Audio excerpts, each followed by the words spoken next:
Olá, eu sou a Carol Nogueira e esse é o Item Mais da CNN. A alta taxa de propagação da variante Ômicron tem gerado uma nova onda de infectados por Covid-19 em todo o mundo.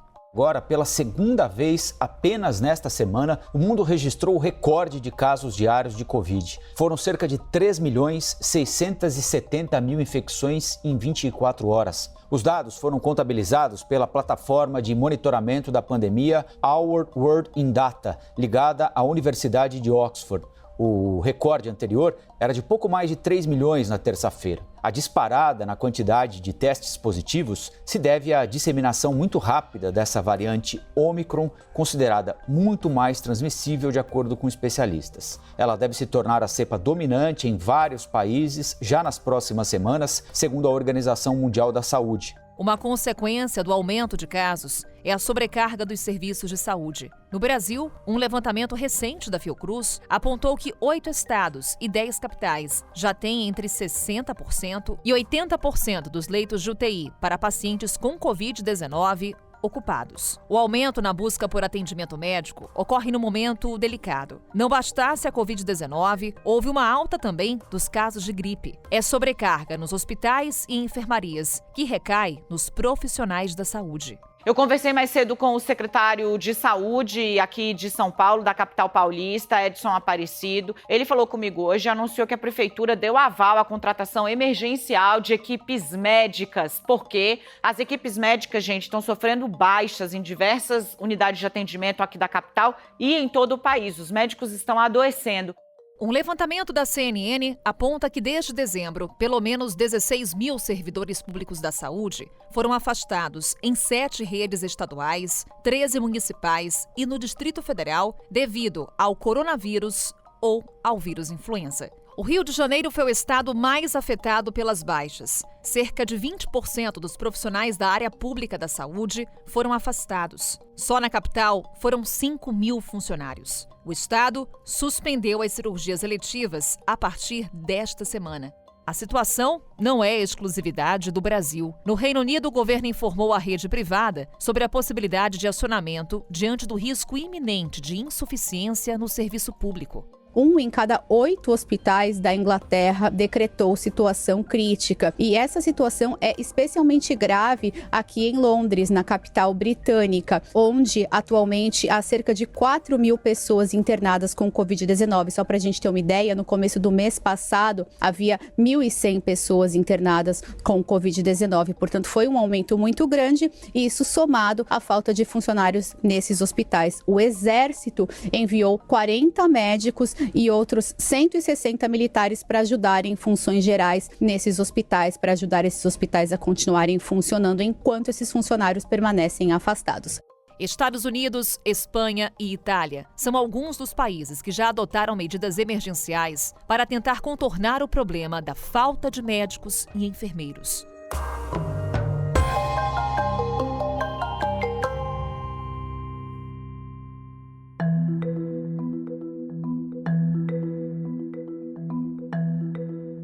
Este episódio do Item Mais vai olhar para esses profissionais que já estão, desde o início da pandemia, enfrentando a Covid-19 de frente. Nessa primeira parte, ouvimos a Gabriela Lota. Ela é professora e pesquisadora de Administração Pública e Governo da Fundação Getúlio Vargas de São Paulo. Gabriela, muito obrigada por estar conosco aqui no Item Mais para esclarecermos qual é essa realidade que os profissionais de saúde aqui do Brasil estão encarando nesse momento. Gabriela, você, enquanto pesquisadora, atuou nesse monitoramento feito pela FGV sobre a realidade dos profissionais da saúde no nosso país no enfrentamento à pandemia. O que vocês constataram nesse levantamento?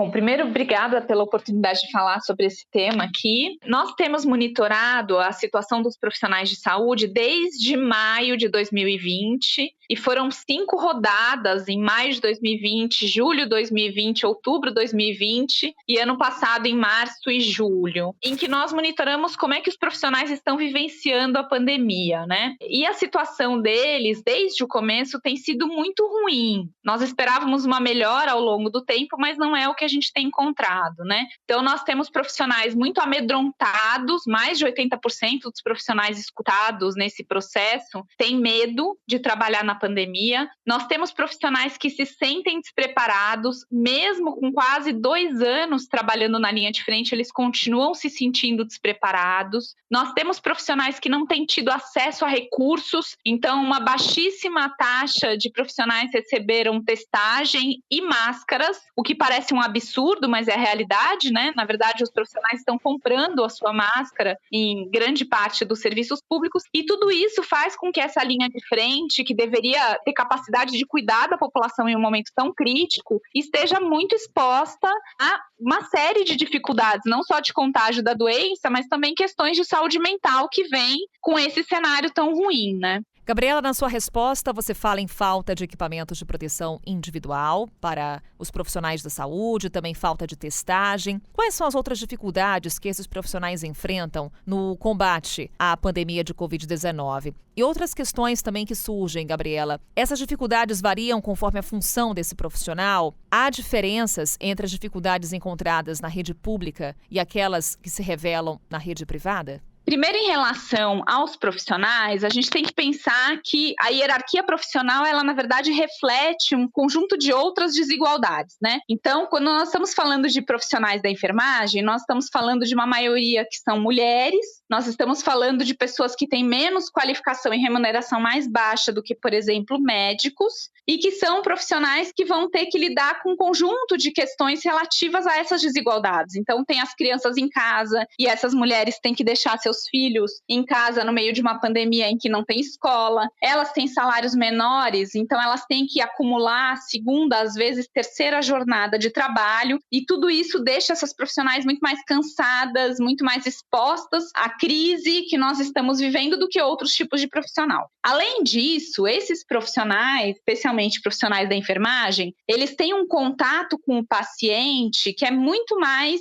contagioso do que, por exemplo, profissionais médicos, né? Então, por exemplo, são as profissionais da enfermagem que vão limpar, lavar, dar banho nos pacientes que estão internados, né? E isso acaba expondo essas profissionais a uma potencialidade de contágio muito maior do que outros profissionais da saúde vão ter. Então, a gente tanto tem questões relativas ao perfil destas profissionais, como ao tipo de trabalho que elas têm que desempenhar durante a pandemia, que acabam expondo elas a mais problemas do que outros profissionais da saúde. Quando a gente compara a saúde pública com a privada, tem uma primeira questão importante que é sobre acesso a recurso, né? Especialmente nas unidades de saúde privada mais ricas, os hospitais de ponta, os hospitais que têm renome, eles têm muito mais acesso, por exemplo, à compra de máscara e testagem, que conseguem garantir com que os seus profissionais estejam mais resguardados e protegidos. Então, nesse sentido, profissionais de saúde que trabalham nas unidades mais de ponta da saúde privada, eles estão numa condição melhor. Agora, quando a gente pensa nesses hospitais mais simples, públicos ou privados, aí não faz muita diferença. Tanto profissionais da saúde dos hospitais públicos como privados estão expostos à falta de recurso e à falta de testagem, como a nossa pesquisa tem mostrado, né? Então, a não ser aqueles profissionais que estão muito na elite de um serviço de saúde, que sim têm acesso a recursos privilegiados, todos os outros estão expostos a condições ruins durante a pandemia. E como esse cenário impacta na oferta de profissionais da saúde no Brasil? Olha, tem uma questão de oferta que diz respeito à quantidade de profissionais. Nós já tivemos, são 2 anos de pandemia, tem algumas pesquisas que mostram já que muitos profissionais de saúde abandonaram a profissão. Imagina que essas pessoas estão trabalhando há 24 meses sem poder tirar férias, sem licença, muitas vezes sem final de semana. Então, tem uma primeira questão que é muitos profissionais estão abandonando o trabalho em saúde por causa da pandemia e desse acúmulo de cansaço. Mas, além disso, os profissionais se adoentam, os profissionais têm problema de saúde mental por causa do estresse do trabalho, e isso faz com que eles se afastem e nós temos um problema de oferta. Não temos profissionais de saúde o suficiente para cuidar da população em momentos de emergência sanitária prolongados. Essa é uma primeira questão. Mas tem uma segunda questão quando a gente pensa no trabalho do profissional, que não é a oferta em termos quantitativos, mas é a qualidade do trabalho. O trabalho na saúde é um trabalho que requer muito envolvimento físico e emocional desses profissionais. E se o profissional está esgotado, está estressado, está adoentado, seja saúde física ou saúde mental, ele não consegue se entregar com a mesma qualidade para o paciente. Então, além de um problema de oferta quantitativa, nós estamos vendo problemas de qualidade no atendimento na saúde relativos a esse tempo prolongado de pandemia e a falta de suporte que os profissionais têm. Porque se eles estivessem tendo, por exemplo, um respaldo de apoio mental, algum respaldo que ajudasse eles a enfrentar melhor esse momento, talvez eles conseguissem se dedicar por mais tempo, com mais qualidade ao longo do tempo. Gabriela, há o risco de enfrentarmos um apagão na saúde por falta de mão de obra, por falta de profissionais da saúde? Existe, eu imagino que a gente já esteja vivenciando de alguma forma, em vários países isso já tem acontecido, e esse apagão está se refletindo com uma consequência muito perversa, que é a obrigatoriedade de profissionais doentes continuarem trabalhando. Já existem várias denúncias a respeito disso, não só no Brasil, mas também fora do Brasil, de profissionais que contraíram a Covid e estão tendo que trabalhar na linha de frente, mesmo doentes, para dar conta da demanda de serviço. Obviamente, a gente pode dizer, de repente isso não vai levar a gente até um apagão, mas só o fato de você ter profissionais doentes tendo que trabalhar, para mim já é uma evidência importante de um apagão aí na nossa capacidade de oferta de serviço. Mas além disso, a gente corre o risco de ter sim apagões em algumas áreas mais especializadas. Porque se a gente tem uma crise, uma emergência, por exemplo, o pronto-socorro está cheio, a gente desloca todo mundo de outros serviços para trabalhar no pronto-socorro. E essas outras áreas mais especializadas ficam descobertas. Isso já tem acontecido no Brasil, por exemplo, com serviços na atenção primária à saúde. Nós temos muitas pessoas que adiaram as suas consultas anuais, seja porque o profissional não estava lá, seja porque as pessoas tinham medo de ir no profissional durante esse período. Isso significa já um apagão no nosso atendimento de 1 ou 2 anos de cuidados preventivos. Gabriela, os efeitos diretos da pandemia no sistema de saúde acompanhamos no dia a dia. E o que falar desses efeitos indiretos? A gente consegue aqui enumerar alguns impactos da pandemia de Covid-19 no sistema de saúde de forma indireta e impactos que podem se perdurar nos próximos anos? Eu acho que tem um primeiro efeito importante, que é esse que eu mencionei há pouco, que é a população, de forma geral, adiou as suas consultas preventivas ou tratamentos preventivos. Isso, obviamente, em algum momento vai pesar na saúde pública, né? Então, se eu deixo de fazer minha consulta anual com o ginecologista, quando eu voltar na minha consulta 2 anos depois, é possível que eu tenha problemas de saúde que poderiam ter sido evitados se eu tivesse feito a consulta certinho. A mesma coisa tido, por exemplo, com hipertensos que não têm feito as suas consultas periódicas, com diabéticos, ou que nem diagnosticaram ainda diabetes, ou que estão com diabetes descontrolada sem perceber, ou câncer. Por exemplo, as pessoas não fizeram suas consultas e por isso não perceberam ainda que estão desenvolvendo algum tipo de doença. Então, vai ter um prejuízo que a gente já está sentindo, já tem pesquisa saindo sobre isso, que é o aumento de algumas doenças que, em geral, são prevenidas pela falta de prevenção. Um segundo prejuízo, e isso a gente nem sabe ainda, é quais vão ser os efeitos a médio e longo prazo da própria Covid, né? A gente já sabe, já tem algumas evidências sobre a chamada Covid longa, né? O que vem depois da Covid, uma série de doenças que podem ser desenvolvidas, e isso vai sobrecarregar o sistema de saúde. Nós ainda não temos dimensão disso, vai demorar ainda. E aí eu acho que um terceiro prejuízo que também a gente vai sentir a médio e longo prazo é o impacto dos tratamentos cotidianos de saúde por esses problemas que a gente falou dos profissionais. Quer dizer, o que vai ser esse profissional? Vamos supor que acabe a pandemia daqui a 6 meses. Nós continuamos tendo todos os outros problemas de saúde que inclusive foram adiados. E vamos ter um contingente de profissionais de saúde cansados, em afastamento, adoentados, vários profissionais que saíram do serviço e uma demanda por serviços atrasados muito grande. Então, nós vamos ter um prejuízo que a gente ainda não sabe calcular também, que tem a ver com essa pressão que foi dada nesses 2 anos sobre os profissionais de saúde. Gabriela Lota, foi muito bom conversar com você. Obrigada por esse retrato que você trouxe pra gente do que os profissionais da saúde estão enfrentando, não só agora, mas já vem enfrentando. Até uma próxima oportunidade e, mais uma vez, obrigada. Prazer foi meu. Obrigada. Até a próxima. Durante a pandemia, parece que tudo se intensificou, né? As preocupações, medo, os problemas. Como consequência, o Brasil registrou um aumento expressivo de diagnósticos de doenças mentais. Para ter ideia, 4 em cada 10 pessoas dizem que sentiram sintomas de ansiedade ou de depressão no último ano. Mais suscetíveis à Covid-19, com o aumento da carga de trabalho e atuando em ambientes cada vez mais estressantes. É assim que os nossos profissionais de saúde vêm trabalhando. E é assim que vem aumentando a ocorrência de doenças e transtornos mentais entre esses trabalhadores. Mas quem cuida daqueles que cuidam da gente?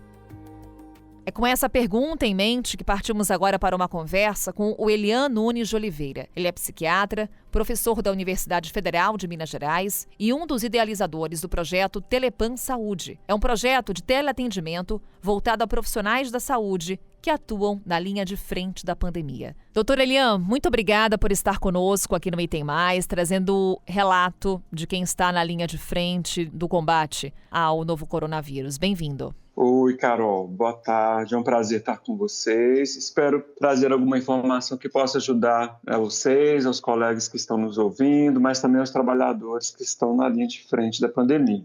Doutor, vamos falar um pouquinho sobre o Telepan Saúde, esse teleatendimento voltado a esses profissionais que atuam na linha de frente da pandemia. Quais são os relatos mais comuns nos últimos tempos? O que vocês têm acompanhado em termos de realidade desses profissionais que estão ali no dia a dia encarando a Covid-19? Carol, no início do projeto, que já tem praticamente 2 anos, de funcionamento, a queixa mais frequente era medo, ansiedade, apreensão. No momento tem crescido queixa de cansaço, de um mal-estar, de uma irritação, diante desse cenário ainda confuso, de desencontro de políticas públicas em saúde, de desencontro das ações e pouco engajamento de alguns grupos da nossa população. São relatos, doutor, que se assemelham a algum outro período da pandemia, o que estamos vivendo agora? A gente teve vários períodos nessa pandemia, Realmente ela não foi homogênea. Nesses períodos onde há um maior aumento da demanda é que surgem esse tipo de queixa, Nesses momentos onde há o aumento do número de casos, de procura aos serviços, o aumento da ocupação de leitos, que os trabalhadores começam a queixar de cansaço, irritação e até um comprometimento da atenção no dia a dia, provavelmente secundário a esse cansaço. Vejo que alguns acabam solicitando licença médica, afastamento, e outros até se desligando dos serviços onde trabalhavam. Doutor, para a gente encerrar, estamos acompanhando nos últimos dias, por conta do avanço da variante Ômicron da Covid-19, relatos de aumento de atendimento nos hospitais, unidades de saúde, mas também de infecção por Covid-19 dos profissionais da saúde. É algo que o Telepan Saúde também está constatando? Exatamente. Pessoas que já tinham sido vacinadas, têm se infectado, quadros mais leves ou moderados. Efetivamente, a vacina, ela promove uma proteção, mas ela não é uma barreira. As pessoas não vão ter uma proteção 100% para não se infectar, Como a prevalência, e a incidência desses novos casos aumentou assustadoramente, acabou atingindo mais trabalhadores de saúde, das diversas profissões, e inclusive estudantes também, estagiários que atuam nesse serviço. A gente achou que teve um pico. É uma pena, Carol, porque a gente vive quase um apagão de dados, mesmo desde o início da pandemia, mesmo com toda a crítica, e apoio das mídias oficiais, não houve uma mobilização para a produção de dados consistentes, A gente fica sem saber realmente o que está acontecendo, a gente fica sabendo de uma forma indireta, através das pessoas que nos procuram, através de pequenos levantamentos que os próprios serviços ou municípios têm feito, Isso preocupa muito, E fica até difícil medir, Tanto que a evolução da pandemia, e agora de mais de uma epidemia, que a gente agora tem uma epidemia também de influenza, daqui a pouco começa a dengue também, A gente precisa muito de dados para ter um cenário um pouco mais próximo à realidade e poder planejar ações. Não é possível intervir sem saber realmente o que está acontecendo, A gente está vendo os serviços querendo diminuir o número de dias de afastamento desses trabalhadores que estão infectados, né? Exatamente porque começa a faltar trabalhadores, né? Porque vários se infectaram ao mesmo tempo, né? Eu acho que nesse fim de 2021 repetiu um pouco o cenário de 2020, quando as pessoas acharam que já estava tudo muito bem, estava evoluindo razoavelmente bem, que talvez a pandemia já tivesse indo embora, né? E realmente começaram a frequentar aglomerações, ter contato físico com, né, multidões de pessoas, né, festas, né? Isso levou a esse aumento da incidência desses novos casos, né? Assim, repercutindo também nos trabalhadores. Ou seja, os trabalhadores, eles também fazem parte da população, né? Eles não têm essa proteção, né, total. Mesmo nos serviços, a gente tem visto que boa parte dos problemas, eles inclusive já existiam antes da pandemia, né? A pandemia, na verdade, explicitou os problemas que os serviços já tinham, né? Desde o acesso a equipamentos de proteção, né, a reposição desses equipamentos de proteção, né, a essas jornadas de trabalho também, né, excessivas, a sobrecarga, a baixa remuneração, né, especialmente das equipes de enfermagem, né, a gente está vendo ficando mais explícito problemas que já existiam antes no nosso sistema, né, essa falta de investimento real, né, no nosso sistema único de saúde, né, que certamente, se a gente não tivesse o SUS, o cenário teria sido muito pior, a gente teria tido bem mais dificuldades também para vacinar a nossa população, né? A gente tem que agradecer a todos esses trabalhadores, as pessoas que fazem parte do SUS, né? E especialmente aos cientistas, né, que têm se esforçado tanto em descobrir as novas vacinas, em fabricá-las, né, assim, e testar a segurança, a eficácia, de tal forma que efetivamente nós temos um recurso importante, né, para enfrentamento da pandemia, mas não podemos considerar como o único recurso, né? É necessário a mobilização de toda a população e também dos nossos gestores. Doutor, como saber que esse profissional da saúde está de fato comprometendo a sua saúde física, a sua saúde mental? É possível identificar algum sinal, algum sintoma? Realmente não há como separar a saúde física da saúde mental. Talvez a gente separe mais para fins técnicos, né, ou para facilitar uma discussão. Mas sempre as alterações físicas, né, são muito próximas, né, assim, acompanhadas também por alterações mentais, né, assim.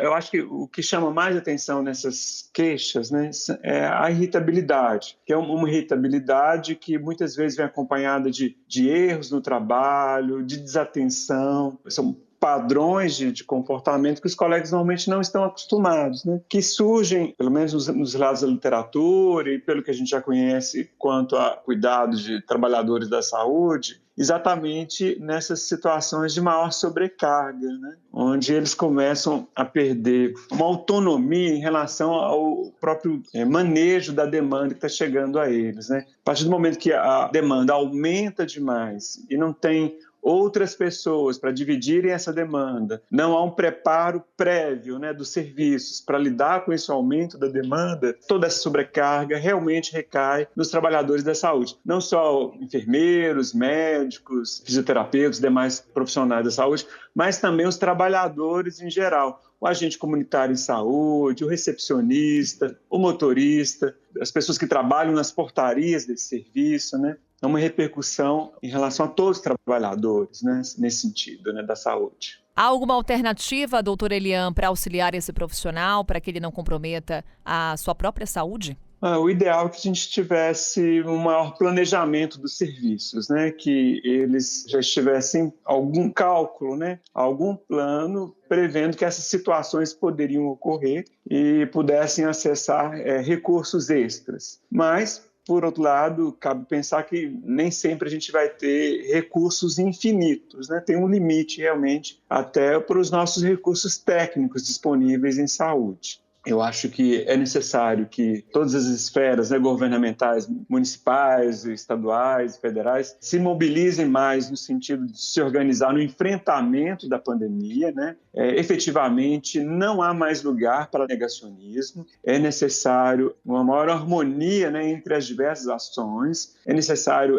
orientar a população, ofertar modelos, né, de comportamento, falar sobre a importância da máscara, de evitar aglomerações, evitar espaços fechados, né? Pouca ventilação, principalmente sem utilizar a devida proteção, né? Todo esse cuidado preventivo iria ajudar muito, né, a tentar atenuar isso, né? Mas toda chefia, todo serviço deve procurar preservar a carga horária dos seus trabalhadores, os intervalos de descanso, as férias e buscar, de alguma forma, ter essa reserva de trabalhadores que possam ajudar nesses momentos de maior demanda. Eu estou vendo que alguns municípios retomaram os teleatendimentos, eu acho que isso é importante também, né? Isso representou uma mudança importante para o nosso país. Há mais de 20 anos tem sido discutida a importância da telemedicina, dos teleatendimentos, mas foi apenas no início da pandemia que os teleatendimentos foram liberados, especialmente para os trabalhadores médicos, né? Isso viabilizou, inclusive,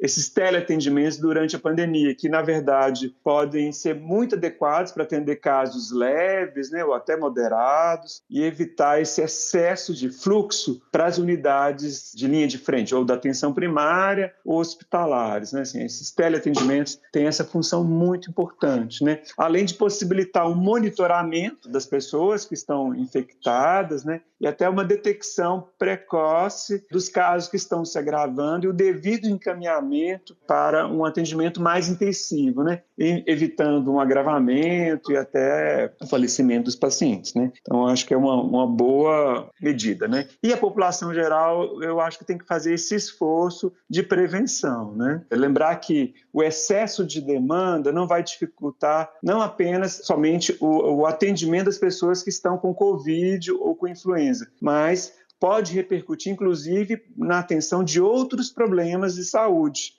mental e saúde física também, né? Pode ficar difícil conseguir ter um atendimento para um quadro agudo, né, abdominal, um apendicite, ou uma outra pneumonia, para um quadro de infarto, né? Então, o excesso de demanda é ruim para todo o sistema de saúde, consequentemente para toda a população. Doutor Elian, vou me despedir do senhor, dando os parabéns pelo seu trabalho e, claro, desejando que os nossos profissionais da saúde tenham a atenção devida, a atenção que merecem. Afinal, são eles que estão ali combatendo diariamente o novo coronavírus. Mais uma vez, obrigada por essa conversa. Sucesso no trabalho. Carol, muito obrigado pela atenção. A gente precisa muito dessas oportunidades, né, para fazer um pouco dessa educação em saúde, essa educação em saúde coletiva, para as pessoas entenderem que não existe saúde sem a participação de todos, né? Não adianta uma ou duas ou poucas pessoas cuidarem. Quando toda a comunidade se mobiliza num objetivo comum, a gente tem melhores resultados. Muito obrigado a todos vocês, estou sempre à disposição. Forte abraço. Obrigada, doutor. Trabalho coletivo, com certeza. Um grande abraço. É isso, vamos nos cuidar dos nossos profissionais da saúde sempre. Sempre o nosso agradecimento àqueles que cuidam da gente. A gente volta a se encontrar amanhã. Até lá. Tchau. Com a minha apresentação, Carol Nogueira, este podcast foi produzido pela Maremoto para a CNN Brasil. Roteiro e pesquisa, Lucas Scherer. Pauta e produção, Danilo Santana. Edição e sonorização, Tamires Pistorese. Coordenação geral, Paula Weinberg e Felipe Gomes. Coordenação de produto, Verônica Schneider. Coordenação editorial, Diego Toledo. Você também pode ouvir o Item Mais no site da CNN Brasil. E aproveite para conhecer os nossos outros programas em áudio. Acesse cnnbrasil.com.br/podcasts.